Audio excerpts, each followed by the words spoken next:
Good morning, students. I am Divya from the Department of Computer Science. Today's our topic is rollover buttons. Rollover buttons is the technique which is used to give visual feedback about the location of the mouse cursor by changing the images and the page as mouse moves over them. అంటే ఏంటి అంటే మనం ఏదైనా ఒక పేజ్లో కనుక ఒక ఇమేజ్ని క్లిక్ చేస్తూ ఉంటే కనుక ఆ ఇమేజ్ ఏమవుతూ ఉంటుంది అంటే ఆ సైజ్ అనేది ఇంక్రీజ్ అవుతూ ఉంటుంది. ఆ ఇమేజ్ మీద ఆ కర్సర్ మూమెంట్ అనేది ఆ ఇమేజ్ నుంచి తీసేసాము అనుకోండి, కర్సర్ అనేది ఆ ఇమేజ్ మీద మనం క్లిక్ చేయట్లేదు అనుకోండి, ఆ ఇమేజ్ అనేది నార్మల్ సైజులోకి వచ్చేస్తుందన్నమాట.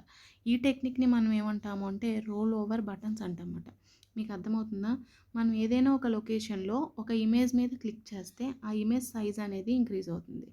మౌస్ని మనం ఆ ఇమేజ్ నుంచి పక్కకు తీసేసిన వెంటనే ఆ ఇమేజ్ అనేది నార్మల్ సైజులోకి వచ్చేస్తుంది. మీరు చాలా వాటిలో ఇది అబ్జర్వ్ చేస్తూ ఉంటారు. జనరల్గా ఇది ఎక్కడ ఉంటుంది అంటే మ్యాప్స్లో మనం ఎక్కువ అబ్జర్వ్ చేస్తూ ఉంటాం. ఇండియా మ్యాప్నే కన్సిడర్ చేసుకున్నాం అనుకోండి, ఆ ఇండియా మ్యాప్లో మనం ఏపీ స్టేట్ని మనం వీఆర్ బిలాంగ్స్ టు ఏపీ కాబట్టి ఆ ఏపీ స్టేట్ని మనం క్లిక్ చేసినప్పుడు ఆ ఏపీ స్టేట్ అనేది హైలైట్ అవుతుంది. ఆ హైలైట్ అయ్యింది మళ్ళీ ఆ ఏపీ స్టేట్ నుంచి మనం మౌస్ని పక్కకు జరపగానే ఏమవుతుందంటే ఆ ఏపీ స్టేట్ అనేది నార్మల్ పొజిషన్స్కి వచ్చేస్తుంది అన్నమాట. ఇండియా మ్యాప్లో నార్మల్ పొజిషన్కి వచ్చేస్తుంది. సో ఇలా ఈ ఈ ఇమేజ్ని చేంజ్ చేస్తున్నాం. దేంతో చేంజ్ చేస్తున్నాం? మౌస్ కర్సర్తో. మనం మౌస్ని క్లిక్ చేస్తే ఒక రకంగా ఉంటుంది. మౌస్ క్లికింగ్ అనేది ఆఫ్ స్టాప్ చేసేస్తుంటే ఏమవుతుందంటే అది నార్మల్ పొజిషన్కి వెళ్ళిపోతుందన్నమాట. ఈ టెక్నిక్ని మనం ఏమంటాము అంటే రోల్ ఓవర్ బటన్స్ అంటామన్నమాట. Roll over buttons. The JavaScript rollover is simple because it uses two image files which it swaps between as the mouse is moved. ఇక్కడ మన జావాస్క్రిప్ట్కి వచ్చేటప్పటికి రోల్ ఓవర్ పెర్ఫామ్ చేయడానికి మనం సింపుల్గా ఏం యూస్ చేసుకుంటామంటే ఇమేజ్ని యూస్ చేసుకుంటాం. ఈ ఇమేజ్ అనేది ఏమవుతుంది అంటే కర్సర్ మూమెంట్తో ఏమవుతుంది అంటే ఆ ఇమేజ్ పొజిషన్ అనేది చేంజ్ అవుతూ ఉంటుంది. చూడండి, విచ్ ఇట్ స్వాప్స్ అంటే మనం కర్సర్ని ఆ ఇమేజ్ మీద ప్లేస్ చేస్తుంటే సైజ్ అనేది ఇంక్రీజ్ అవుతుంది. ఇమేజ్ నుంచి తీసేస్తుంటే కనుక ఏమవుతుందంటే సైజ్ అనేది నార్మల్ సైజ్కి వచ్చేస్తుంది. డిక్రీజ్ అవ్వట్లా, నార్మల్ సైజ్కి వచ్చేస్తుంది అనమాట. సో సింపుల్గా మనం ఈ జావాస్క్రిప్ట్కి వచ్చేటప్పటికి రోల్ ఓవర్ బటన్స్ అనే కాన్సెప్ట్ అప్లై చేయడానికి ఇమేజ్ని యూస్ చేసుకుంటాం. మనం ఇమేజ్ని ఈజీగా మనం యూస్ చేసుకోవడం తెలుసు. ఎలా యూస్ చేసుకుంటామంటే ఇమేజ్ని ఎస్ఆర్సి ట్యాగ్ అనేది యూస్ చేసి చేస్తాం. సో ఈ రోల్ ఓవర్ బటన్స్ని కనుక ఇమేజ్ మీద అప్లై చేయాలి అంటే కనుక మనం 2 యాక్షన్స్ని పెర్ఫామ్ చేస్తాము. మౌస్ ఇమేజ్ మీద క్లిక్ చేసినప్పుడు, ఇమేజ్ నుంచి పక్కకి మూవ్ చేసినప్పుడు అన్నమాట. 2 ఈవెంట్స్ అనేవి మనం అక్కడ పెర్ఫామ్ చేస్తాం. ఈవెంట్స్ అయినా అనొచ్చు, యాక్షన్స్ అయినా అనొచ్చు. ఈవెంట్ అన్నా యాక్షన్ అన్నా ఒకటే. ఓకేనా? ఇక్కడ 1 image is created for the inactive state when the mouse is not over it. అంటే ఏంటి అంటే మౌస్ అనేది ఇమేజ్ మీద లేదు అనుకోండి, అప్పుడు ఆ ఇమేజ్ అనేది ఏ స్టేట్లో ఉన్నట్టు అంటే ఇన్యాక్టివ్ స్టేట్లో ఉన్నట్టు. అంటే ఎలా ఉంటుందంటే నార్మల్ సైజ్లోనే కనపడుతుంది మనకి. ఎప్పుడైతే second image is created for the active state when the mouse cursor is placed over it. మనం ఎప్పుడైతే ఇమేజ్ మీద మౌస్ కర్సర్ని ప్లేస్ చేసామో ఆ ఇమేజ్ అనేది ఏమవుతుందంటే సైజ్ అనేది ఇంక్రీజ్ అవుతుంది. అప్పుడు ఆ ఇమేజ్ అనేది ఎందులో ఉన్నట్టు? యాక్టివ్ స్టేట్లో ఉన్నట్టు. ఇలా మనకి రోల్ ఓవర్ బటన్స్ అనే కాన్సెప్ట్ అప్లై చేసినప్పుడు ఒక ఇమేజ్ అనేది ఎన్ని స్టేట్స్లో ఉంటుంది మనకి? ఎట్ ఏ టైం ఉండదు. అయితే either in active state or in inactive state అనమాట. సో మనకి గుర్తుపెట్టుకోండి, ఈ రోల్ ఓవర్ బటన్స్ అనే కాన్సెప్ట్ అనేది జావాస్క్రిప్ట్లో మీరు అప్లై చేయాలి అంటే కనుక ఇమేజ్ కాన్సెప్ట్ మీద అప్లై చేస్తారు. ఆ ఇమేజ్ కాన్సెప్ట్ మీద మీరు 2 ఈవెంట్స్ అనేవి పెర్ఫామ్ చేయడం ద్వారా మనం ఏమవుతాము అంటే ఈ రోల్ ఓవర్ బటన్స్ అనే కాన్సెప్ట్ని అచీవ్ అవుతాం.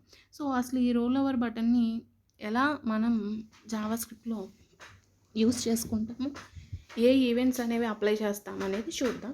జనరల్గా జావాస్క్రిప్ట్ అనేది మనం ఎక్కడ ప్లేస్ చేసుకుంటాము అంటే ఇన్ బిట్వీన్ స్క్రిప్ట్ ట్యాగ్లో ప్లేస్ చేసుకుంటాం. సో ఆ స్క్రిప్ట్ ట్యాగ్ని తీసుకొని వచ్చి హెచ్టిఎంఎల్ బాడీ ట్యాగ్లో కానీ హెచ్టిఎంఎల్ హెడ్ ట్యాగ్లో కానీ ప్లేస్ చేస్తాం. సో ఇక్కడ చూడండి, మన సింపుల్ హెచ్టిఎంఎల్ ప్రోగ్రామ్ చూద్దాం. రోల్ ఓవర్ బటన్స్కి నేను సింపుల్గా ఏం చేశాను అంటే హెచ్టిఎంఎల్ తీసుకున్నాను.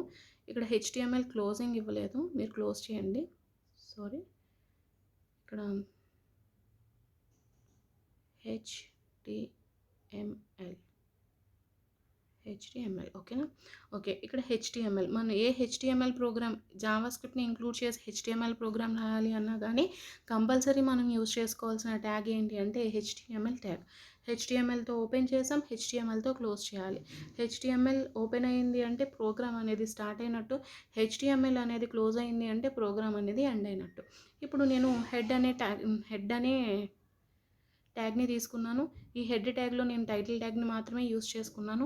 టైటిల్ ట్యాగ్ ఈ ప్రోగ్రామ్కి వచ్చి టైటిల్ ఏమి ఇచ్చాను అంటే రోల్ ఓవర్ అనే టైటిల్ ఇచ్చాను. దెన్ సింపుల్గా హెడ్ ట్యాగ్ని క్లోజ్ చేసేసుకున్నాను. ఇప్పుడు మెయిన్ ప్రోగ్రామ్ అంతా కూడా మనకి ఇక్కడ స్టార్ట్ అవుతుంది.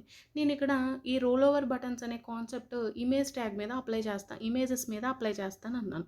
సో ఒక ఇమేజ్ని నేను వెబ్ పేజ్లో క్రియేట్ చేసుకోవాలి అంటే కనుక కంపల్సరీ నేను యూస్ చేసే ట్యాగ్ ఏంటి హెచ్టీఎంఎల్లో అంటే కనుక ఇమేజ్ అనే ట్యాగ్ని యూస్ చేసుకుంటాను. ఇమేజ్తో పాటుగా నేను ఏం చేస్తాను అంటే ఎస్ఆర్సి అనే అట్రిబ్యూట్ని కూడా యూస్ చేసుకుంటాను, సోర్స్ అన్నమాట. అది ఇవ్వలేదు అంటే కనుక ఇమేజ్ని నేను వెబ్ పేజ్లో ఇంక్లూడ్ చేసుకోలేను.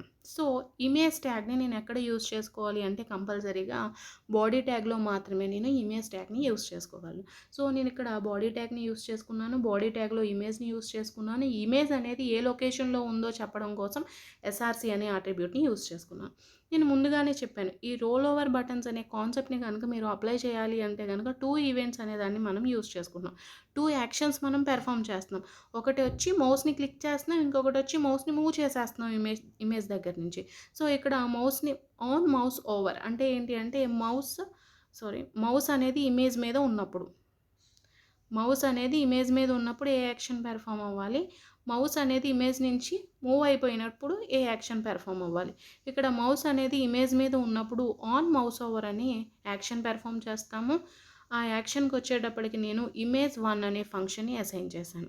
నెక్స్ట్ వచ్చి ఆన్ మౌస్ అవుట్, మౌస్ నుంచి ఇమేజ్ మీద నుంచి మౌస్ని మూవ్ చేసినప్పుడు నేను image2 అనే ఫంక్షన్ని అప్లై చేస్తున్నాను. అది ఆటోమేటిక్గా అయిపోద్ది. ఒక ఇమేజ్ ఉంది, ఆ ఇమేజ్ మీద మీరు క్లిక్ చేశారు అంటే కనుక image1కి ఆటోమేటిక్గా కాల్ అయిపోద్ది.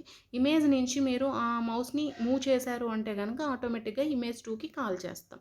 ఇక్కడ ఓకేనా, image1 image2 అనే ఫంక్షన్స్ని అసైన్ చేసుకున్నాను 2 యాక్షన్స్కి కూడా. నెక్స్ట్ వచ్చి ఇమేజ్ సైజ్ వచ్చి నేను ఏమిస్తున్నాను అంటే హైట్ వచ్చి 150 పిక్సెల్స్ తీసుకున్నాను, విడ్త్ వచ్చి 150 పిక్సెల్స్ తీసుకున్నాను. ఓకేనా, ఇప్పుడు నేను ఏం చేస్తున్నాను, యాక్చువల్ జావా స్క్రిప్ట్ని స్టార్ట్ చేస్తున్నాను. అంటే ఫంక్షన్ని image1 image2 అనే 2 ఫంక్షన్స్ని నేను అసైన్ చేసుకున్నాను యాక్షన్స్కి. సో ఆ 2 ఫంక్షన్స్కి నేను డిఫైన్ చేసుకుంటున్నాను. ఇక్కడ ఫంక్షన్ని ఎక్కడ డిఫైన్ చేసుకుంటాము అంటే స్క్రిప్ట్ ట్యాగ్లో మాత్రమే మనం డిఫైన్ చేయాలి. కాబట్టి స్క్రిప్ట్ ట్యాగ్ని కూడా నేను ఎక్కడ ప్లేస్ చేసుకుంటున్నాను, బాడీ ట్యాగ్లో ప్లేస్ చేసుకుంటున్నాను. ఫంక్షన్ అనేది కీవర్డ్ స్మాల్ లెటర్స్లోనే రాయండి. ఫంక్షన్ image1 ఇక్కడ క్యాపిటల్స్లో ఉంది, ఇమేజ్ నేను చూడలేదు. ఫంక్షన్ అనేది స్మాల్ లెటర్స్లో రాయండి. image1 అనే ఫంక్షన్ని రాస్తున్నాను. image1లో నేను సింపుల్గా ఏం చేస్తున్నానంటే ఒక ఇమేజ్ని తీసుకుంటున్నాను. Image src = tulips.jpg. అక్కడ ఏదైతే ఇమేజ్ని src బాడీ ట్యాగ్లో ఏదైతే ఇమేజ్ని యూస్ చేసుకున్నానో ఇక్కడ సేమ్ అదే ఇమేజ్ని యూస్ చేసుకుంటున్నాను. కాకపోతే ఇక్కడ ఏం చేస్తున్నాను అంటే నేను హైట్ విడ్త్ చేంజ్ చేస్తున్నాను అనమాట. హైట్ ఎంత ఇస్తున్నాను అంటే 300 పిక్సెల్స్ ఇస్తున్నాను, విడ్త్ వచ్చి ఎంత ఇస్తున్నాను అంటే 300 పిక్సెల్స్ ఇస్తున్నాను. ఓకేనా, నెక్స్ట్ ఫంక్షన్ వచ్చేటప్పటికి image2. ఇక్కడ tulips.jpg హైట్ = 150, విడ్త్ = 150.